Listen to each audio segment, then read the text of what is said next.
Είναι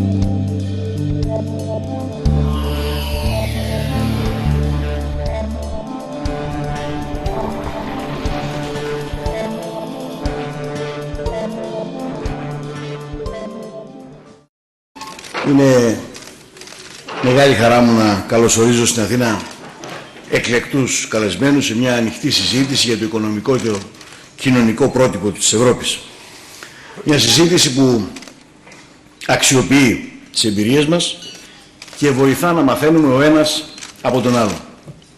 Είναι χαρά μου να απευθύνομαι σε ένα ακροατήριο που απεικονίζει με τον καλύτερο τρόπο τα βασικά πλεονεκτήματα της ευρωπαϊκής συνεργασίας.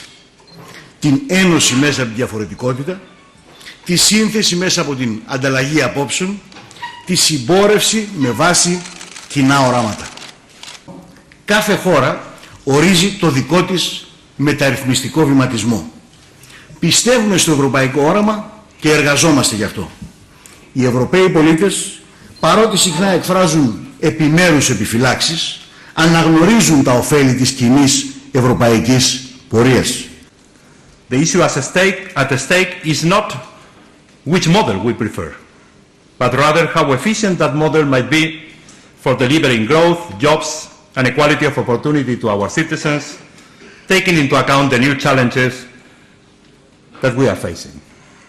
We have the scope to learn from one another's national expertise, as well as to draw on EU-level policy experiences.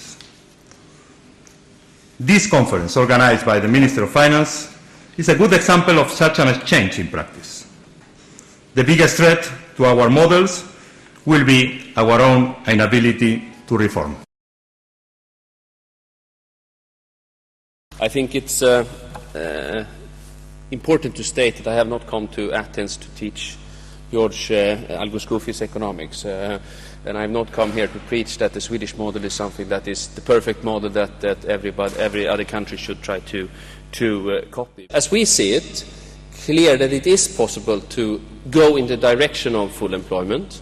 The target, I think, for any society that wants to be inclusive is to have full employment. Yes, we need productivity. Yes, we need strong public finances. But we also have to have an inclusive society where all people have a place in the labour market. And we have not solved that problem in Sweden, definitely not. We will have to reform our country for the next coming decades, I would say, before we can restore what we in the previous years used to call full employment. But that is obviously the task for Sweden, as it is for Greece and for all European countries. And I think we can all learn from our different experience. There is an European model. I think there is. There is an underlying, more properly, European model. And this underlying European model must be a model based on strong macro fundamentals, a model based on a qualified labor force and able to adjust to the challenges of globalization. In short, the Stability Pact on one side, together with the renewed agenda, Lisbon agenda, will be the basis of that common underlying European model for all of us. Thank you. What I've tried to do in this is to show that it took us 40 years or more to become an overnight success. And if I had to pick a formula, a successful formula, what we would stress is, firstly, getting the public finances right, because if you don't, your room for manoeuvre is so severely limited. Then to come up with a distributional process to remove the arguments over who gets what, or at least to provide a process for them to be decided in.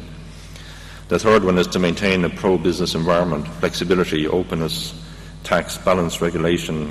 The next one is education. And it is important in our context that people realise that there was a limit to what policies could do. Commissioner Almunia was as bold as saying there are 4 basic European models.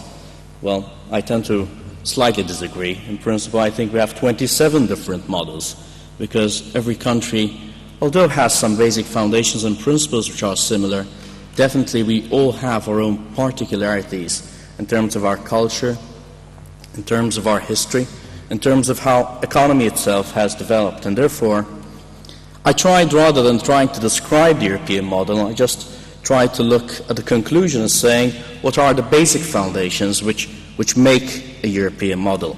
There is no single model for Europe. Of course, there are some common European policies, there are some common European directions.